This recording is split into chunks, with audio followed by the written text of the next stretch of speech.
There comes a moment in every man's life when he sits back, looks over the years that have passed, and wonders about the things he wishes he had known sooner. And often, it's not the big lessons that linger in his mind, it's the quiet, personal truths, the moments of understanding about his own body and well-being that could have changed everything if only he'd known. I met Richard on a late summer afternoon, the kind of day when the sun feels like a gentle hand resting on your shoulder. At 74, Richard carried himself with the quiet grace of a man who had spent a lifetime doing everything by the book.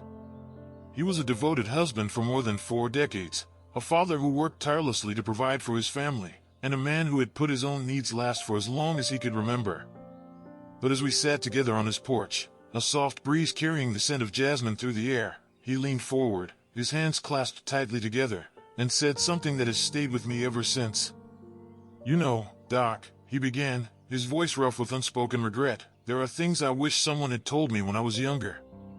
Things about myself, about how to care for this body before it started falling apart. And if I'm being honest, I wish someone had told me the truth about intimacy, about how it changes, how it matters even more when you're older, and how ignoring it doesn't make it disappear. It just makes the loneliness louder."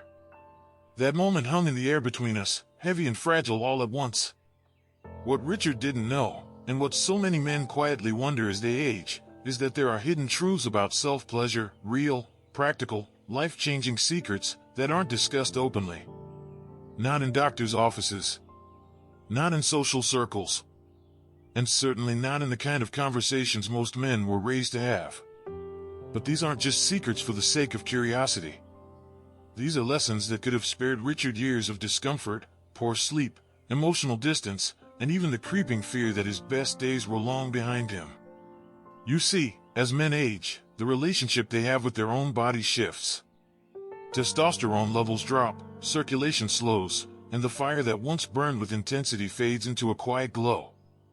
And yet, what most don't realize is that this isn't the end of vitality, it's simply the beginning of a new, more profound understanding of it. The first truth Richard discovered, one that every man deserves to know, is that self-pleasure after 60 isn't just about physical release, it's about maintaining emotional balance and keeping the heart strong.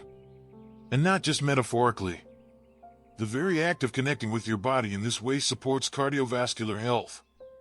It lowers blood pressure, eases tension, and promotes the release of oxytocin and nitric oxide, natural compounds that help the heart function more efficiently.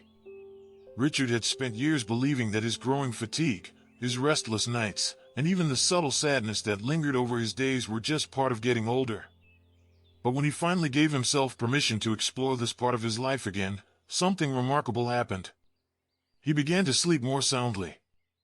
His blood pressure, which had stubbornly resisted medication, started to stabilize. And perhaps most importantly, he began to feel a quiet joy returning, a sense that he wasn't just passing time, he was living it. What made the difference wasn't simply the act itself, but how he approached it. He learned to slow down, to be present, to treat his own body with the kind of kindness and care he had so easily offered others but had denied himself for years. That's where the second secret comes in, a truth few men ever realize until it's almost too late. It's not the frequency that matters most, it's the presence. In youth, self-pleasure often comes with urgency, with a rush to the finish line. But after 60, the body asks for something else entirely. It asks for time. For patience. For attention to the small, quiet sensations that bring not just pleasure but peace. Richard began to treat those moments with the reverence they deserved. No longer a mindless habit or a guilty secret, but a celebration of life, of the simple, powerful reminder that he was still here, still capable of joy, still worthy of feeling connected to his own body. And as he did, the changes rippled outward. His mornings began to feel lighter. He found himself smiling at small things again, the warmth of the sun through his window, the taste of his favorite morning coffee, the way the breeze moved through the curtains. These weren't grand changes, but they were life-changing nonetheless. Because the truth is, when you care for yourself in this way, everything else begins to fall back into place.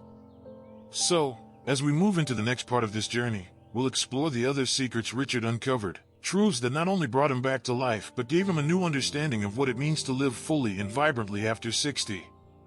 And as you listen, I want you to ask yourself, what regrets might you avoid if you simply opened the door to this part of your life, not with hesitation, but with curiosity and care? Stay with me. The most powerful lessons are still ahead, and they may just change the way you live the years to come. As we continue this conversation, I want you to sit with this simple but powerful thought. What if the joy, peace, and vitality you believe have quietly slipped away aren't lost at all? What if they're simply waiting in places you've long overlooked, hidden behind old beliefs, untended habits, and the silence of things never spoken aloud?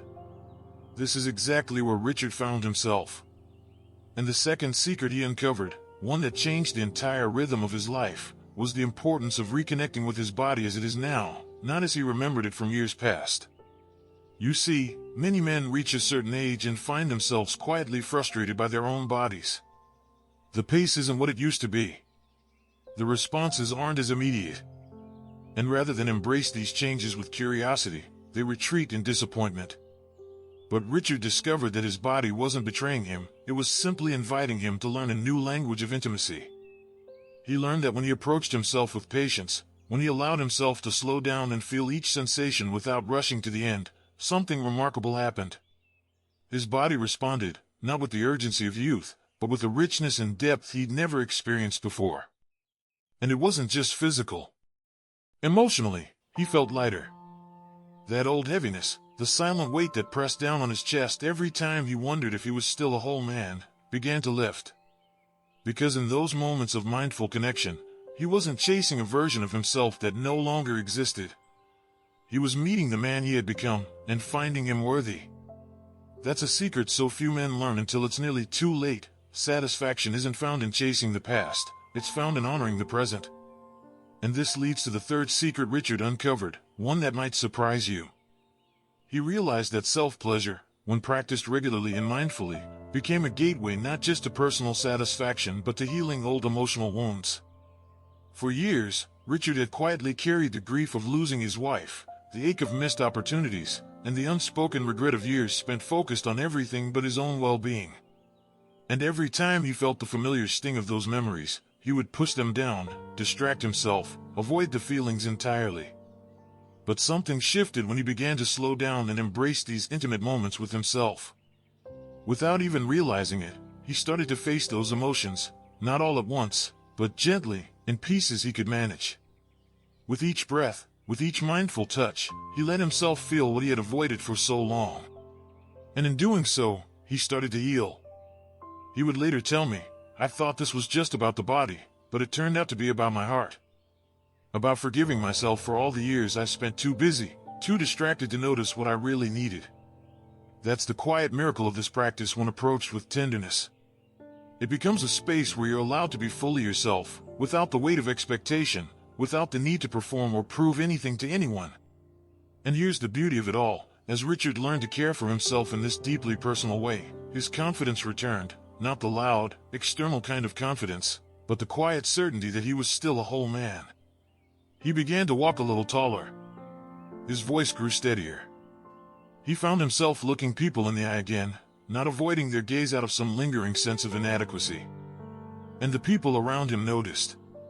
His children saw it in the way he laughed more freely. His friends felt it in the warmth of his conversations. And that brings us to the fourth secret. When you honor this part of yourself, you don't just heal your own heart, you open yourself to deeper, more meaningful connections with others. For years, Richard had convinced himself that he was too old for new friendships, too far past his prime for meaningful relationships.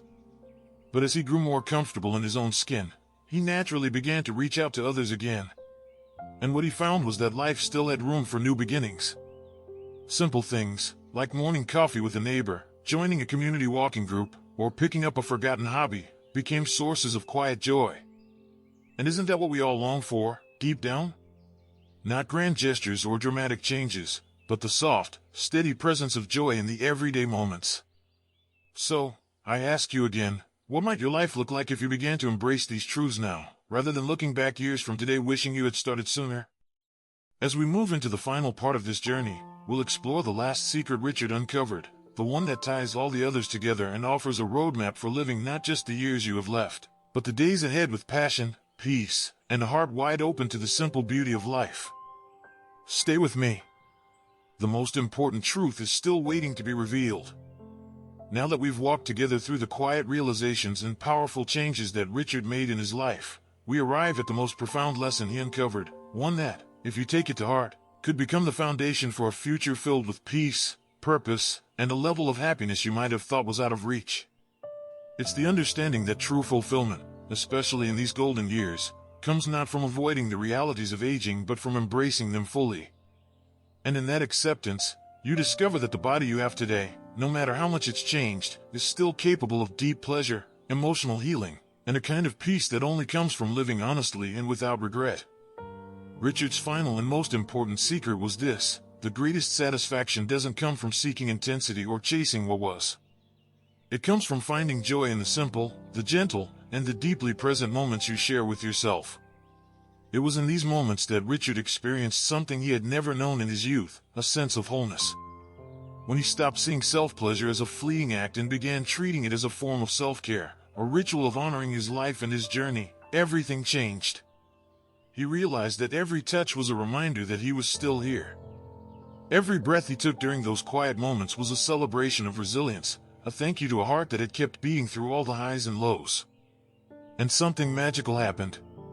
The more he practiced this kind of mindful self-connection, the less he felt the aching void of loneliness.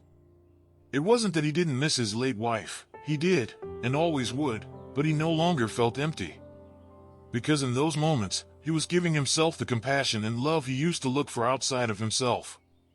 He wasn't waiting for someone else to validate his worth. He wasn't hoping for life to magically fill his days with purpose. He had found that purpose within himself. And as that internal peace settled into his life, his body responded. His heart grew stronger, not just in the physical sense, but emotionally and spiritually. His anxiety faded. His sleep became deeper and more restorative. And each morning, when he stood by his window and watched the sun rise, he felt something he hadn't felt in years, a quiet, unshakable gratitude simply for being alive. That's the final and most powerful secret I want to share with you today. This isn't just about the physical. It's about coming home to yourself in a way that makes every remaining day richer, fuller, and more meaningful. Imagine waking up tomorrow without the weight of regret pressing down on your chest. Imagine moving through your day with a calm, quiet confidence, knowing you've taken the time to care for your heart, your mind, and your body. Imagine lying down at night, not with restless thoughts spinning through your head, but with a gentle sense of peace settling over you like a warm, familiar blanket. This is possible. And it starts with a simple choice: to stop waiting, to stop wondering if you've missed your chance, and to start living fully, exactly as you are today. If you've listened this far, then you're already closer to that life than you realize. All that's left is for you to take that first small, courageous step. And if this conversation has touched something deep within you, if it's stirred memories, hopes, or quiet desires you've left unspoken, then don't let this moment slip away. Make today the day you choose to begin again. And if you found value in this message, if it brought you comfort or reminded you that life still holds beautiful moments waiting to be claimed, I invite you to take one small action right now. Like this video, it helps others find their way to these words when they need them most. And please, share your thoughts in the comments. You may not realize it, but your story could be the very encouragement another man needs to hear to begin his own journey back to himself. And if you haven't already, I encourage you to subscribe to this channel. There are so many more conversations to have, so many moments of discovery and healing waiting just ahead. Together, we can make these years not just something to endure, but something to celebrate. Until we meet again, take care of your heart. Be gentle with your body. And remember, every day you wake up is another chance to live, to love, and to feel alive. The best moments might still be waiting, and all you have to do is reach for them.